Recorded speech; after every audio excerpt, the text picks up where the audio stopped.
Welcome to septa classes. दोस्तों, समझते हैं कम्प्लीमेंट्री एंगल्स क्या होता है।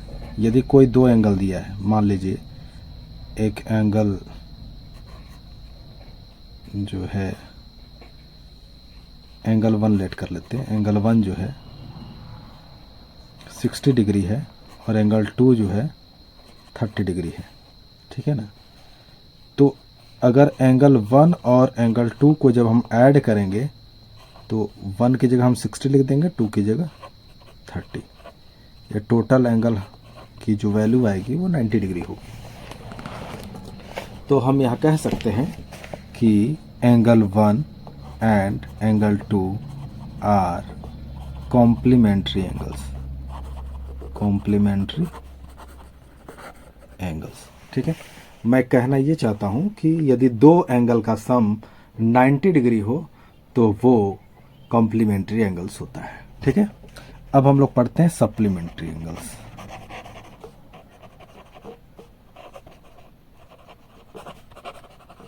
सप्लीमेंट्री एंगल ये भी ऐसे ही है। यदि एंगल 1 इक्वल टू 80 डिग्री और एंगल 2 इक्वल टू 100 डिग्री और दोनों एंगल का सम हम निकाल देते हैं तो 80 प्लस 100 यानी 180 आ जाएगा। तो सप्लीमेंट्री एंगल्स के केस में ये होता है कि जब दो एंगल का सम 180 के इक्वल हो तो दोनों एंगल को हम सप्लीमेंट्री एंगल्स करते हैं। तो हम लिख सकते हैं angle 1 and angle 2 are supplementary angles. Supplementary angles, ठीक है दोस्तों।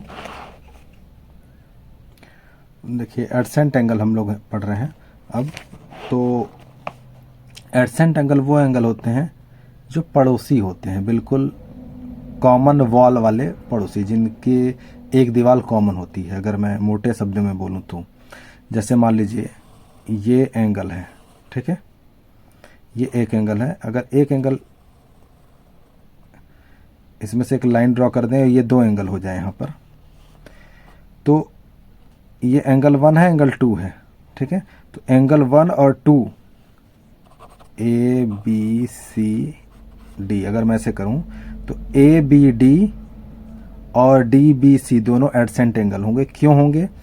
क्योंकि जो दोनों एंगल हैं उनका कॉमन वर्टेक्स बी है।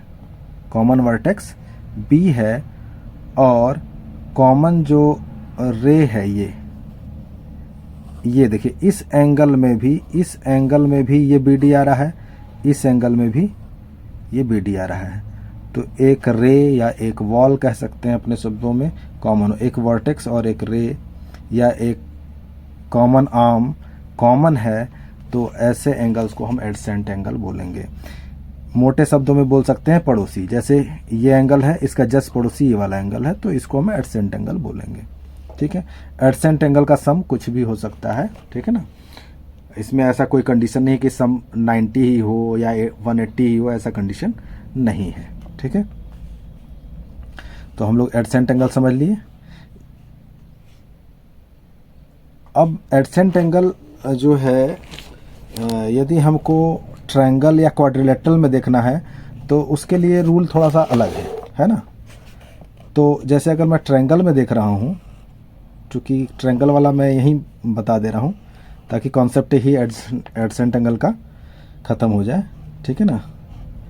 ये अगर ट्रायंगल है, इसके जस्ट बगल में पड़ोसी ये है, तो ये दोनों क्या होंगे? एडसेंट एंगल होंगे। इसके जस्ट में पड़ोसी ये है, ये क्या होंगे? ये दोनों एडसेंट एंगल होंगे। इसके जस्ट में पड़ोसी ये है, ये दोनों एडसेंट एंगल होंगे। समझ रहे हैं मेरी बात? तो ये एंगल एडसेंट एंगल होगा। अगर हम क्वाड्रिलेटरल में देखते हैं, मान लीजिए कोई भी क्वाड्रिलेटरल बना लीजिए, ये एंगल है, ठीक है। तो इसका जस्ट पड़ोसी ये है, ये दोनों एडसेंट एंगल होंगे, ये दोनों एडसेंट एंगल होंगे, ये दोनों एडसेंट एंगल होंगे, ये दोनों एडसेंट एंगल होंगे, ये दोनों जस्ट बगल वाला, समझ रहे हैं, ये सब एडसेंट एंगल होंगे। केवल एंगल है तो इस केस से चलेंगे, ट्रायंगल में है तो ऐसे और क्वाड्रिलेटरल में है तो ऐसे, ठीक है ना। आई थिंक मेरी बात को आप समझ रहे होंगे। अब हम लोग लीनियर पेयर पढ़ेंगे। देखिए इसमें यह है कि